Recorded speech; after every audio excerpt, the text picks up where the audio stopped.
Hey guys, it's Jason here. We're doing a small little upgrade to the Rustler tonight.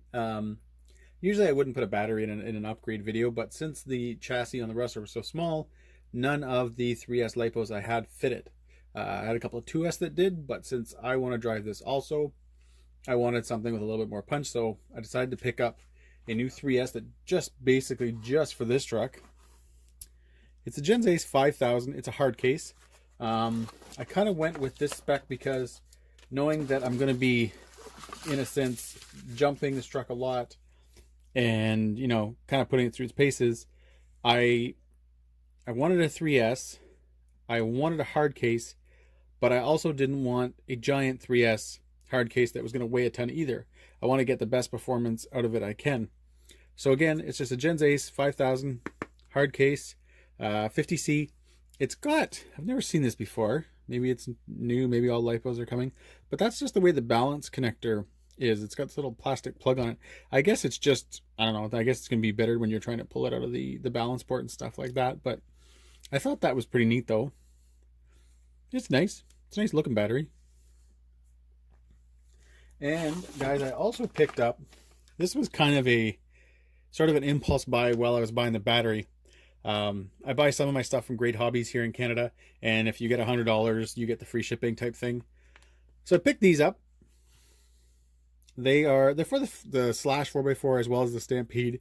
So their RPM and the part number is 80704. And they will fit the Rustler. They're bright green. I thought that's going to look pretty much dead and right on with the body. I was going to say dead nuts. But yeah. We're going to get these in there too, but first we're going to see how the battery fits. Alright guys, I went ahead and removed the body, and I also got the connector soldered up. I did that off camera. Again, they're XT90s. These are I think they call them the anti-spark, so that they kind of reduce that spark when you first plug them in. Not usually all that bad with smaller batteries, but I know when I used to plug in, like, for example, I think it was on one of my fifth scales, it was dual 4S to run 8S, and that was a pretty good spark. But anyways, I got those up. Let's see how they fit now.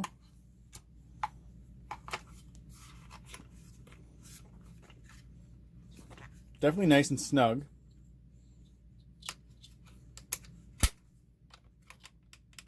So the battery itself, guys, is very snug. It fits in there really, really good, especially with the foam insert.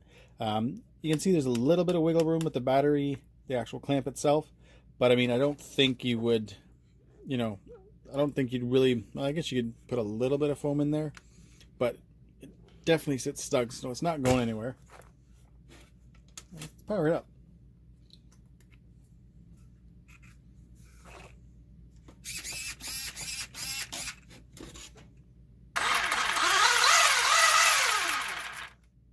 You're not going to get one of those big honking balloon videos, guys, just so you know. I don't really understand why people do that. It makes no sense. And I don't do it. But anyways, guys, battery fits good. The only issue, like I said, I could see is obviously going from, the 2S to the 3S. You got to kind of change the arm, or I guess you could use a big foam spacer on the 2S. My son will mainly drive it on 2S. I know I can put this into, I guess, sport mode or training mode, whatever they call it. Which will cut a lot of the power. But again, I want to kind of use the 5000 when I drive it. So I know when we do go out with the trucks and I'm letting him run this, that at some point I'm going to want to take it and I'm going to want to beat it for a bit. So I'd rather keep the 3S for myself. But anyways, guys, we're going to move on to the arms. All right, guys, I'm going to do the arms. I'm not going to do them on camera just because I think for the most part, you guys probably know how to change arms. But if I notice anything that, kind of just makes me go, oh, it would have been nice to know that beforehand, I'll let you guys know that. Guys, I just wanted to show you what I've done so far. Basically, 2 screws right here, right at the front of the bumper, 3 at the bottom. That comes right off. And from the looks of it, it'll just be basically the shock screw. Pull out the hinge pin, one back here, and we should be good to go. And just like that, guys, I got one green arm on. It literally was as simple. If you guys have worked on a Slash before or anything like that, it was as easy as it comes. So like I was showing you guys, there's the 2 screws in the front, 3 in the bottom. You've got the shock, you've got the hinge pin, and you got the other, I don't know if you want to call it, I don't even know what the name is. I don't know if it's kind of like a hinge pin, but the screw back here, pull those off, boom, arm comes out. And which was nice, guys, and I only bring this up because I've bought quite a bit of RPM arms over the years. Sometimes they're a little bit, the tolerance isn't right perfect, so you'll end up having to like drill out, you know, their holes just a little bit. But these actually, guys, went on beautifully. And I'm just going to go ahead now, guys, and install the rest of the green arms, and so you guys can see what she looks like when she's done. Just wanted to give you guys kind of a little look, just the green arms versus the black. You know, from what I understand, the new Traxxas arms are, you know, a lot beefier than they used to be. But I don't really care. I just wanted the green. I think the green looks awesome. And I think it's going to look fun with the body. And again, guys, these were they weren't, you know, the RPM arms, they're not expensive, and it took no time to put them on. So I'm just going to go ahead now and do the back. All right, guys, I got a little bit excited there when I was working on the back, because I just started going together really well, and the arms go on so quick that I just wanted to see how she was going to look done. And yeah, I got it all done. Rear, guys, was super simple, just like the front. You basically have 2 screws right here, 1 right here. I don't know if you can see that. Right in the middle. Pop the cover off. Hinge pin thingamajigger comes off. 2 screws on the shocks back here. Upper turnbuckles. And just like that, guys, arms can come off, put the new ones on. It looks so good with the green.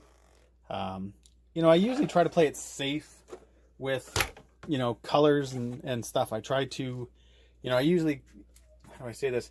I usually use, you know, the smaller pieces for color, you know, so, you know, steering knuckles and, you know, parts like that, basically the rear carriers and stuff. This is actually the first time I've ever bought green arms, and I think it looks great.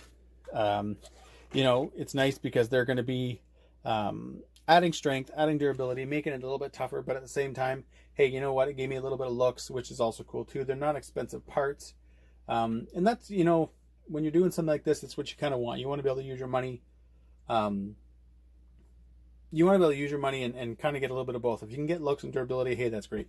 So guys, this is, I know, kind of a short video. Not too much happened, but again, it's basically, I had to get the 3S battery first before I could, you know, before I really wanted to start running it, because I didn't want to run a 2S in it.